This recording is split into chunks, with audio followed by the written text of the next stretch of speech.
یہ خشک پتے بتاتے ہیں یہاں زوال سب کو ہے۔ سیدھے راستے اور سیدھے لوگ اکثر لوگوں کو پسند نہیں آتے۔ انسان اپنے اخلاق کی وجہ سے دل میں اتر جاتا ہے یا دل سے اتر جاتا ہے۔ کبھی کبھی راستوں کو نہیں بلکہ خود کو بدل لینا بہتر ہوتا ہے۔ اہمیت الفاظ کی ہوتی ہے مگر اثر ہمیشہ لہجوں پر ہوتا ہے۔ جو لوگ اپنی سوچ نہیں بدل سکتے وہ کچھ بھی نہیں بدل سکتے۔ کسی کا برا چاہنے سے پہلے یہ بھی سوچ لیں کہ آپ بھی اسی دنیا میں رہتے ہیں اور مکافات عمل بھی ایک حقیقت ہے۔ گھر بڑا ہو یا چھوٹا، مٹھاس نہ ہو تو انسان تو دور کی بات چیونٹیاں بھی نہیں آتی۔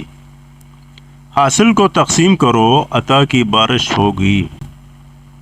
دراصل جو مقام شکوہ ہے وہی مقام صبر ہے۔ اللہ حافظ۔